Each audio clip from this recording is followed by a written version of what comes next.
A lot of people, I think, don't realize how soon in an individual's life literacy starts. And I would argue that literacy starts at birth, because the foundation of literacy is social skills, and then building on social skills, communication skills. And there are certain sort of fundamental things about the way we interact with infants, toddlers, young children that just determine what the receptivity is going to be for information in that individual. And one of the ways that I like to think about it is from the point of view of quality of life. And quality of life is an essential issue for any human being at any stage of their development. But if it doesn't receive a lot of attention in the very first months, even weeks, not to mention years of a person's existence, there's an awful lot of backtracking and doing over and straightening out that has to happen.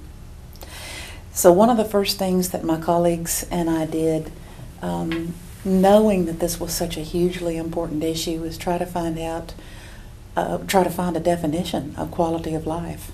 And we formed a study group and did a search of all of the literature in the fields of education and special education and sensory loss and sensory impairments that we could comb through. We had ERIC searches and DB link searches and all kinds of things to help us. And we literally didn't find anything that even came close to a definition of quality of life. So we didn't know the issue we were trying to answer was, what are the skills we need to teach early in life related to quality of life that set a person up to have the kind of social and communication skills they need to go on and become literate in a lot of other things. We didn't know what skills to address because we couldn't find a definition of quality of life. So finally we found one, and it was a suggestion it came from the spouse of one of the people in our study groups who was a psychologist. And he said, have you read the work of a psychologist named Daniel Stern, Dr. Daniel Stern? He's a developmental psychologist, and he wrote a fascinating book called The Neurodevelopment of the Young Child. And we looked in that material, and we actually found what was an extremely cogent and simple definition of quality life, and that's what we used to then go through curricula and look at skills that were the most related to the quality of life as Dr. Stern defined it. And his definition, I think, is something that everybody can relate to pretty easily. He said that there are essentially three things that every human being needs in order to have a high quality of life. And the three things are agency, anticipation, and participation. And I'll give you the short definition of each of those. Its terminology is a little bit different than what we usually use in our day-to-day language, although you'll quickly understand how it relates to it. Agency is the ability to control some people and some things. And what Dr. Stern is saying is that as early as possible in the development of the young child, as soon as possible, that they can come to understand that their behavior can control some people and control some events, the more confident, the more agency they have, the more confident they are, and the more willing they are to reach out and interact with their environments and the people and the objects in their environments. So that's agency. The second one is anticipation, and anticipation is having something to look forward to with pleasure. And what Dr. Stern argues is that nobody is capable of having a high quality of life without something pleasurable to look forward to. And certainly it's an integral part of the experience of any young child, any infant, that really what their awareness of being in this world consists of is anticipation of that next thing, that being comforted, that being fed, that whatever it is. And that those things have to be available to the child on a pretty consistent basis in order for them to be able to anticipate that it's coming again. And that's what anticipation is. Something wonderful might happen, but it doesn't add to your quality of life unless you know it's going to happen and you are looking forward to it. That's the quality of life issue. And then the third thing is participation, and that's simply somebody to do things with. And that's kind of an interesting one because there are probably more individual differences related to participation than there are to the other two.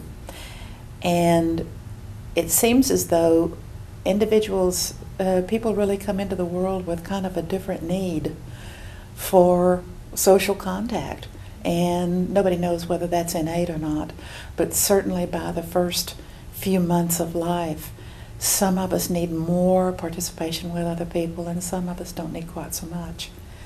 And knowing what the need for participation is for a given young child, infant, baby is very, very crucial to their quality of life early in life. So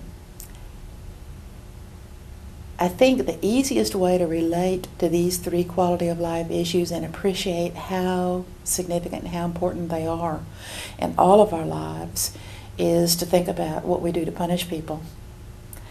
To lower a person's quality of life, what we do is, in one way or another, take away agency, anticipation, and participation.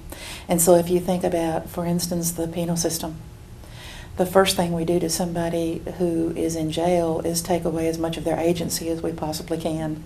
And so they no longer have a right to control who they share their room with, when they eat, when they shower, what they eat. We take away their control of events and people. We take away their agency. And people find that very, very, very difficult to deal with. And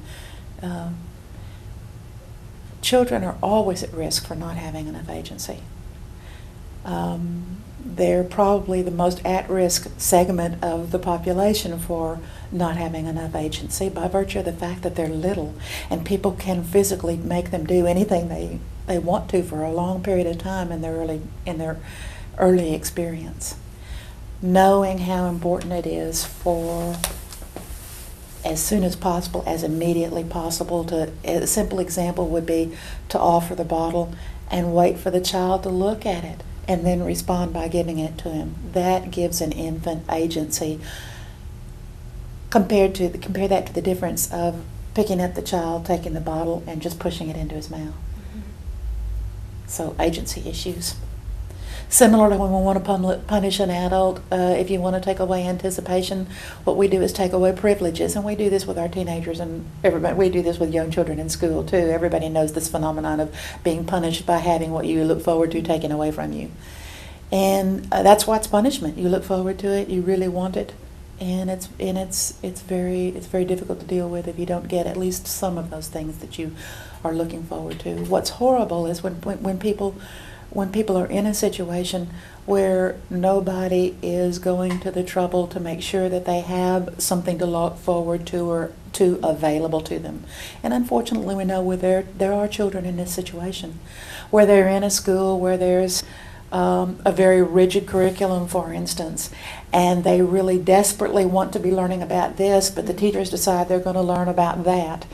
And they don't have the opportunity to look forward to and anticipate with leisure the things that they most want to participate in and be involved with. Mm-hmm. We have to make sure that doesn't happen, that children have what I call the 2 and 2 rule, that at the very minimum there are 2 absolutely wonderful, outstandingly wonderful things that they have to look forward to every morning and every afternoon at the very least. And hopefully it'll be a whole lot more than that. So that's anticipation. Participation, the most severe punishment any human being can experience is, well, if you're in a prison system, it's probably solitary confinement, sensory deprivation, lack of participation, isolation. And I think that for young children with sensory loss, the assumption is made very often that because a human being, another person, is somewhere in the house, somewhere else in the room, somewhere around, that's close enough and that's enough proximity and that's enough closeness.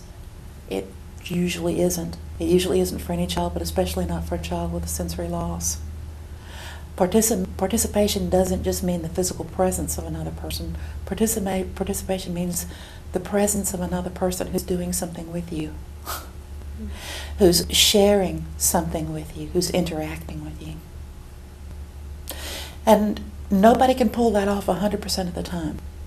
So again, we have to look at what the social need of the child is and try to match that as much as we can.